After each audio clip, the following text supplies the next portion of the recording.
Hi, Algebra 2. So, last video you learned how to add and subtract rational expressions.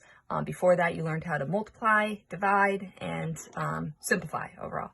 So, a type of rational expression that we could run into is called a complex fraction. Okay, and I posted this notes sheet. Hopefully you have read over it. It kind of shows you some examples of complex fractions. And so I'm going to show you two ways to simplify a complex fraction. And then you will be able to, hopefully, mess around with both ways and see which one seems to work better for you, which one you like a little bit better. They will both work in any case. Some will definitely be quicker than others. So in this first problem here, I'm going to do method 1, which is finding the least common denominator of all the rational expressions. Okay, so my least common denominator from this would be, so I have a denominator of x in the numerator. I know it gets confusing here. And I have a denominator of y in the denominator. Okay, so complex fractions, just fractions within fractions. And the way we know we're out of a complex fraction is when we no longer have a fraction within a fraction. So if my denominator in the numerator is x, my denominator in the denominator is y, then my least common denominator will just be x times y. So xy would be my least common denominator. And what I can do with that is I can just multiply my numerator by xy and my denominator by xy. So I'm going to multiply this whole thing by xy and this whole thing by xy. All right, so I will distribute xy. So I end up with xy over x plus 3xy divided by 5xy over y, right? When you're multiplying within a fraction here, you only multiply by that numerator, plus 4xy. All right, and then hopefully you notice we can do some simplifying here. Those x's cancel, the y's cancel, and look what I end up with. Y plus 3xy divided by 5x plus 4xy. And I do not have a fraction within a fraction anymore, so that is my final answer. If you want to factor, write it in factored form, that's perfectly fine as well. I can factor out a y there. That should be an x. And I can factor out an x in the denominator. Right? Either one of those would be acceptable answers. Okay, so then method 2 would be that we could first simplify our numerator and then second simplify the denominator. So let's just focus on the numerator. In the numerator, I have 1 over x, so I'm looking to create a denominator of x with this 3, so I can combine like terms, and so I would be multiplying this by x over x. So now I have a common denominator between these two fractions, so the numerator becomes 1 plus 3x over x, and then my denominator becomes x right there, right? Then my denominator, I need to create a common denominator of y. So I'm going to multiply 4 by y divided by y to create that common denominator. And I end up with 5 plus 4y divided by y.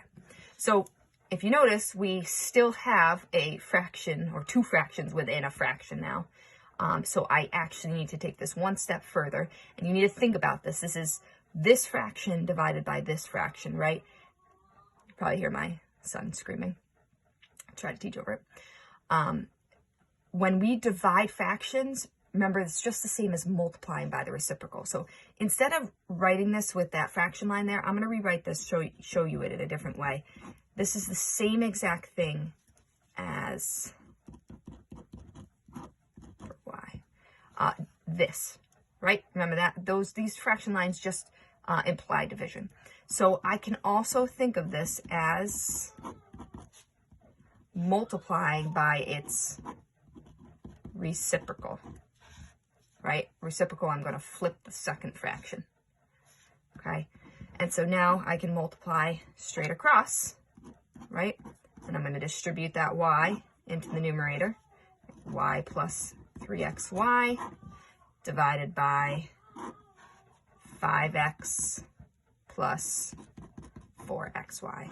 And there's that same answer that I had up above. All right, so a little bit more work here, right?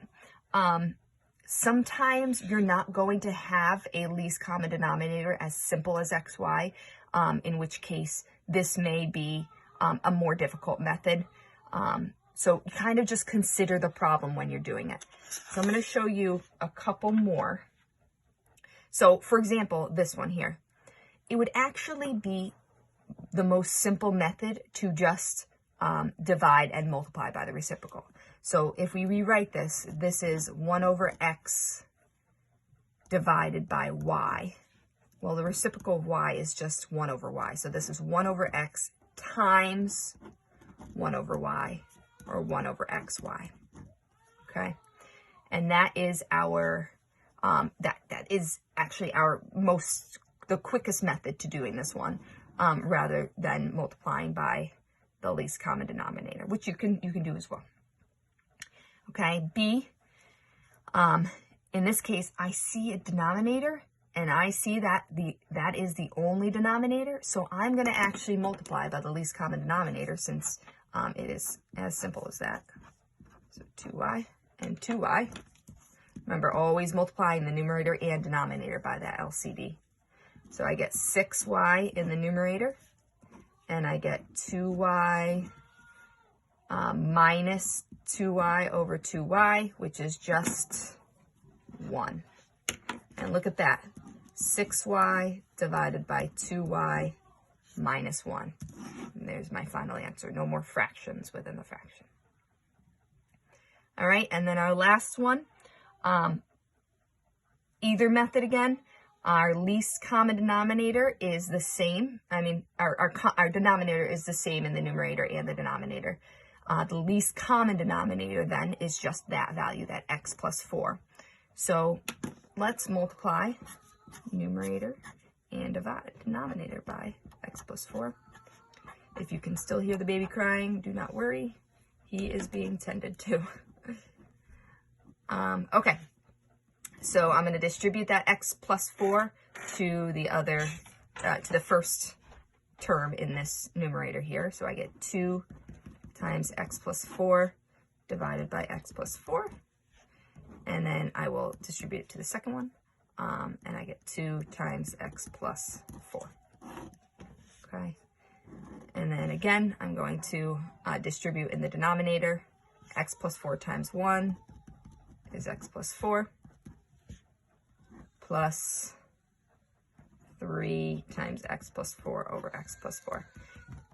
And you should be seeing what's going to happen here is these guys are going to actually cancel right out. And I end up with 2 plus, let's distribute that, 2x plus 8 divided by x plus 4 plus 3. So a little bit of combining like terms, 2x plus 10 divided by x plus 7. And there is our final answer. All right, so practice with some of these complex fractions. Not everything's going to be the same. Kind of just have to work with them. Try both methods. It'll be a lot of trial and error, but I know that you have the tools to get. All right.